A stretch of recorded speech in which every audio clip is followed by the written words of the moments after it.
اگر مزی نکل آئے تو استنجا کافی ہے، کیونکہ یہ حدیث میں ہے۔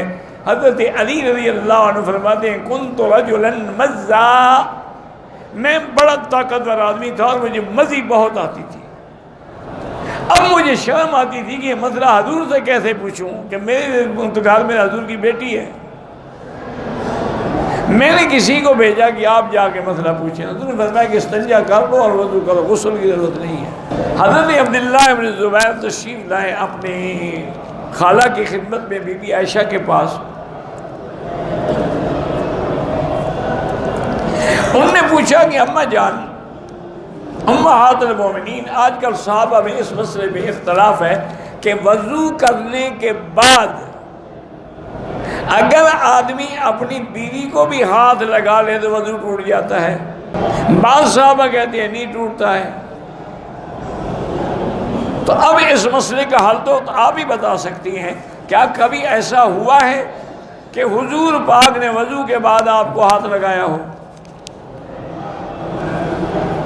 تو بی بی عائشہ نے فرمایا ہاں بیٹے، حضور پاک کبھی کبھی وضو کے بعد کان یقبل بعض نسائہ، کبھی کبھی آپ کسی اپنی بیوی کو بوسہ بھی دیتے تھے، پھر وضو نہیں کرتے تھے۔ تو معلوم ہوا کہ بیوی کو بوسہ دینے سے یا ہاتھ لگانے سے وضو نہیں ٹوٹتا۔ تو اب یہ حدیث تو ہے، لیکن کیا یہ سنت ہے کہ ہر آدمی وضو کرنے کے بعد پہلے بیوی کو بوسہ دے پھر نماز میں تشریف لائے؟ تو یہ حدیث تو ہے، سنت نہیں ہے۔ حضور ہمیشہ ایسا نہیں کرتے تھے۔ بیان جواز کے لیے کبھی ایسا کر دیا تاکہ امت کو مسئلے کا پتہ لگ جائے۔ اس لیے خدا کے لیے فرق کیا کرو۔ گھر میں برکت کے لیے اللہ تعالیٰ کے نبی نے فرمایا ہے کہ جب گھر میں داخل ہوں تو وہاں السلام علیکم کہیں، اگر کوئی نہ ہو تو حضور پر سلام کہیں، والصلاۃ والسلام علی رسول اللہ، اور سورۃ اخلاص قل هو اللہ احد ایک دفعہ پڑھیں تو انشاءاللہ رزق کی برکت ہوگی۔ اذان کے فوراً بعد قضا نماز پڑھ سکتے ہیں۔ تیسرے دن یا 40ویں دن ختم قرآن، یہ سب بدعت ہیں۔ 11ویں شریف اور 12ویں شریف یہ بھی سب بدعت ہیں۔ جمعہ کی پہلی اذان کے بعد سنت نہیں پڑھ سکتے، وہ تو اعلان کے لیے ہے۔ دوسری اذان جو ہے وہ آج کل ہوتی ہے تقریباً 12:25 پہ، آپ 12:15 پہ سنتیں پڑھنا شروع کر دیں۔ شیعہ سارے بھی کافر نہیں ہوتے، لیکن جو حضرت صدیق کی صدیقیت کا، صحابیت کا منکر ہے یا بی بی عائشہ کی عصمت کا منکر ہے وہ کافر ہے۔ بہرحال میں نے بتا دیا نا کہ جو شیعہ سیدہ عائشہ کی عصمت کا منکر ہے، قرآن کا منکر ہے، حضرت صدیق کی صدیقیت و صحابیت کا منکر ہے، وہ کافر ہے۔ میں مسجد عائشہ سے عمرہ کیا، بیوی نے نہیں کیا چونکہ وہ حیض میں تھی، اس نے آج غسل کیا۔ میں اس کے ساتھ مسجد عائشہ گیا، بیوی نے وہاں نیت کیا، اب نہیں ٹھیک ہے، کوئی ضروری نہیں ہے وہاں سے، انہوں نے تو کرنا تھا چونکہ حیض سے پاک ہوئی ہے۔ پاکستان میں بیوہ یا مطلقہ عورت سے نکاح کرنے کو برا سمجھیں، یہ بہت بڑا گناہ ہے اور یہ ہندو کی رسم ہے۔ حضور پاک صلی اللہ علیہ وسلم کی پہلی شادی جو ہے وہ بیوہ سے ہے، اور بہت ساری شادیاں ہیں جو آپ کی اکثر بیوہ سے ہیں۔ نماز فرض ہے، یہ نیت کرنا کہ پیچھے اس امام کوئی ضرورت نہیں، بس نیت ہے عشاء کی اللہ اکبر۔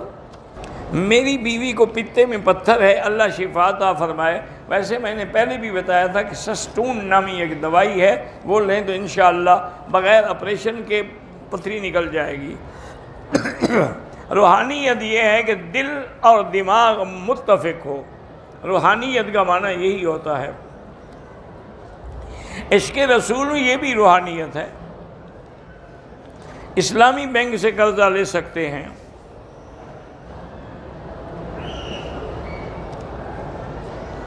انشورنس اس لیے لاگو کی گئی ہے کہ بعض اوقات ایسے لوگ ہیں جو بیچارے فوت ہو جاتے ہیں، ان کو کوئی سنبھالنے والا نہیں ہوتا، تو کیا کریں؟ تو مجبوری میں انشورنس جائز ہے۔ حالت احرام میں سرف پاؤڈر سے کپڑے دھوئے ہیں، کوئی حرج نہیں۔ فرض نماز میں اگر شوہر امام بنے تو ٹھیک ہے، بیوی دائیں کھڑی ہو کے نماز پڑھ سکتی ہے۔ شادی کو 7 سال ہو گئے، میڈیکل علاج صحیح ہے، اللہ پاک آپ کو صحیح طریقے سے اولاد نصیب فرمائے۔ ایک آدمی نے بیوی کو غصے میں 2 منٹ کے اندر کہا گھر سے نکلو ورنہ طلاق ہو جائے گی۔ شوہر کا ارادہ طلاق کا نہیں ہے، ہو جائے گی نا، دی تو نہیں ہے نا۔ روزے کی حالت میں اگر انجیکشن لگانا پڑے لگا سکتے ہیں۔ میرا بیٹا نشہ کرتا ہے، اللہ اس کو اس عذاب سے بچائے۔ سرکاری نوکری میں نے کرنی ہے تو آپ زیادہ سے زیادہ اللہ سے استغفار پڑھ کے دعا کرتے رہیں۔ میں ہندوستان سے ہوں، میں ایک مدرسے کا مدرس ہوں۔ قیام تو مدرسے میں ہوتا ہے، جہاں لوگ زکوٰۃ و صدقات کے بقے مدرسے میں دیتے ہیں، بہرحال آپ کھا سکتے ہیں۔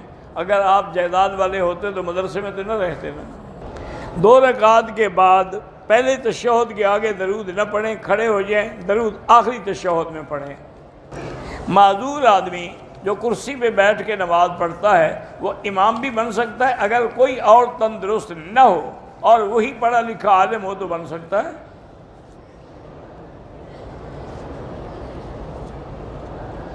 میری 3 بہنیں ہیں، عالمہ ہیں، رشتے نہیں ہو رہے، سورۃ الرحمن 3 دفعہ پڑھ کے دعا کیا کریں۔ جو شیعہ حضرت علی کا کلمہ پڑھتے ہیں وہ تو کافر ہیں، ان کے کفر میں کیا شک ہے کہ اللہ کا نبی کے بجائے علی کا نام لیتے ہیں۔ حرم شریف میں بچوں کا بھی اعلان ہوتا ہے جنازے کا، تو وہی دعا سب کے لیے ہے، صغیرنا و کبیرنا ذکرنا و انثانا، وہ سب بچوں کے وہی اس میں نام آ جاتا ہے۔ ہم پر جادو اور نظر کا اثر جلدی ہو جاتا ہے، کس نے تمہیں بتایا ہے کہ باقی پہ دیر نہیں ہوتا، تم پہ جلدی ہو جاتا ہے؟ یہ بھی ایک شیطانی وہم ہے اور کچھ بھی نہیں ہے۔ یعنی قرآن کا اثر نہیں ہوتا، جادو کا ہو جاتا ہے۔ خدا کا خوف کرو، آیت الکرسی پڑھا کرو، سورۃ البقرہ پڑھا کرو، مجال ہے کوئی شیطان قریب آئے۔ میری بیٹی ہے، سنتی بھی نہیں، بولتی بھی نہیں، اللہ اس کو بھی کوئی نہ کوئی رشتہ عطا فرما دیں گے۔ بہرحال یہ بھی اللہ کی حکمتیں ہیں، اللہ کی رضا پہ راضی رہیں۔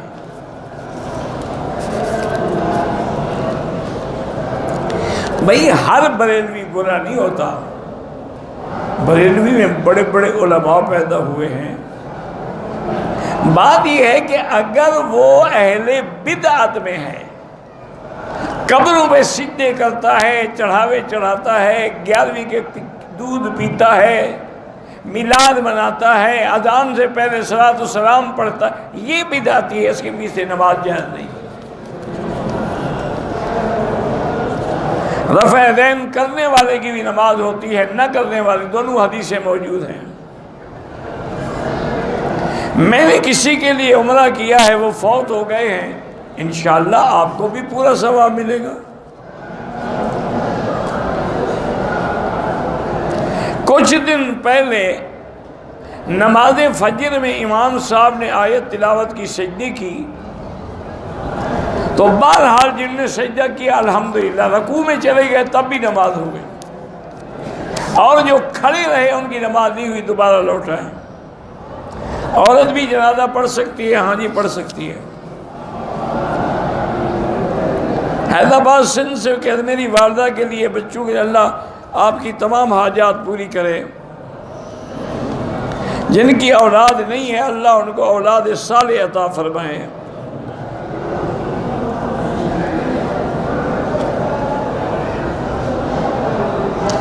بہرحال کسی لڑکی نے اگر اللہ کے نبی کی توہین کی ہے، اس کی سزا موت ہے، لیکن وہ سزا حکومت دے گی، ہر بندہ خود نہیں دے گا۔